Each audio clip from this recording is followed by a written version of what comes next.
Bon, alors attention, une nouvelle assez inattendue nous est parvenue. Ça concerne la famille Bongo au Gabon. Oui, tout à fait. C'est la présidence angolaise qui a annoncé ça via Facebook, en fait. Ah oui, hein? Et qu'est-ce qu'ils disent exactement?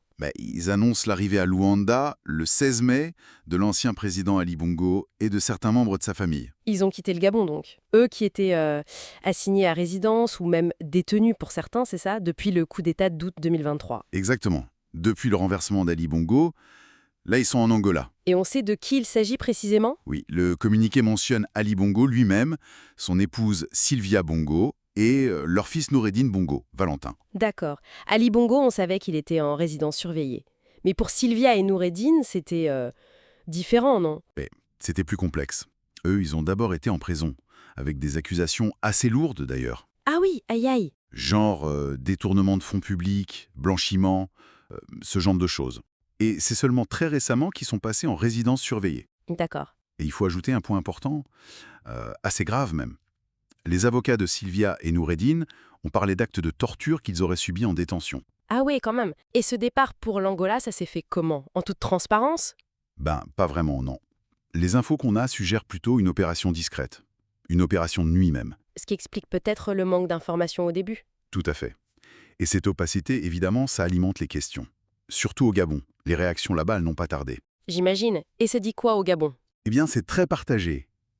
Vraiment très polarisé.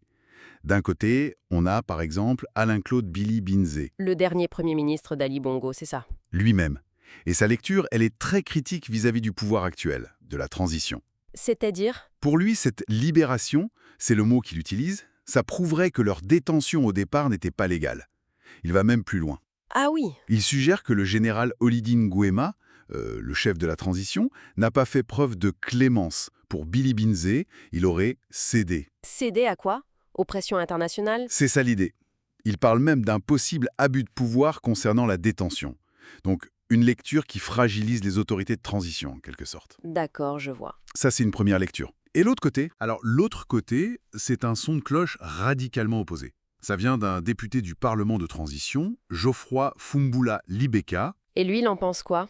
Sur les réseaux sociaux, il n'y va pas par quatre chemins. Il parle de véritable honte. Carrément. Ah oui. Et il pose la question, où est la souveraineté du Gabon dans tout ça? Son hypothèse à lui, elle est intéressante. C'est-à-dire? Il suggère que ce départ de la famille Bongo, ce serait ni plus ni moins que le prix à payer Le prix à payer pour quoi? pour que le Gabon soit réintégré au sein de l'Union africaine, l'UA. Ah, d'accord. Et c'est là qu'intervient l'Angola, j'imagine. Ce n'est pas un hasard si c'est là-bas qu'ils sont allés. Exactement. Le rôle de l'Angola est absolument clé ici. C'est même fascinant, parce que le président angolais João Lourenço, Oui. il est aussi l'actuel président en exercice de l'Union africaine, pile en ce moment. D'accord, la coïncidence est troublante. Et ce n'est pas tout. Il y a eu une rencontre, juste avant ce transfert, le 12 mai, à Libreville, Entre qui et qui? entre João Lourenço, justement, et le général Oligui Nguema, le leader gabonais de la transition. D'accord, et on sait de quoi ils ont parlé officiellement? Officiellement, oui, coopération bilatérale, bon déroulement des futures élections au Gabon, des sujets assez classiques, quoi. Mais il y aurait eu autre chose. Eh bien, si on regarde de plus près, les sources indiquent qu'un autre sujet a été mis sur la table. Un sujet crucial. Lequel? Justement, la levée des sanctions liées à la réintégration du Gabon au sein de l'UA.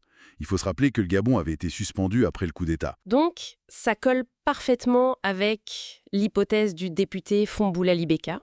Ça lui donne beaucoup de poids, effectivement. On voit se dessiner un scénario. Une sorte de négociation en coulisses. Le départ de la famille Bongo, malgré les affaires judiciaires au Gabon, contre une réintégration rapide dans l'UAE, le tout avec l'Angola jouant le rôle de médiateur, et en même temps président de l'UAE. La double casquette, quoi. C'est une lecture qui semble tenir la route, vu la chronologie et les acteurs. Oui, c'est très plausible.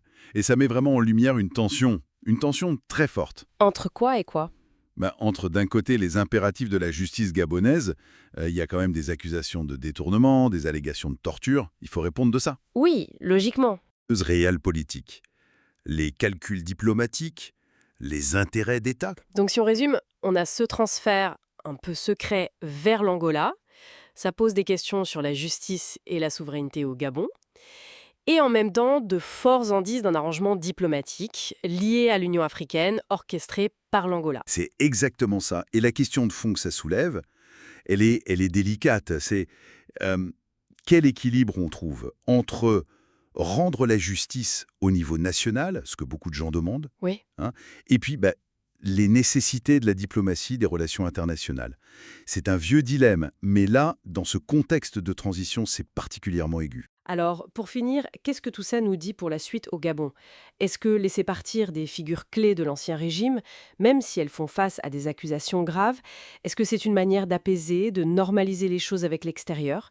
Ou est-ce que ça risque, au contraire, de donner un sentiment d'impunité et de fragiliser le changement promis après le coup d'État? Vaste question.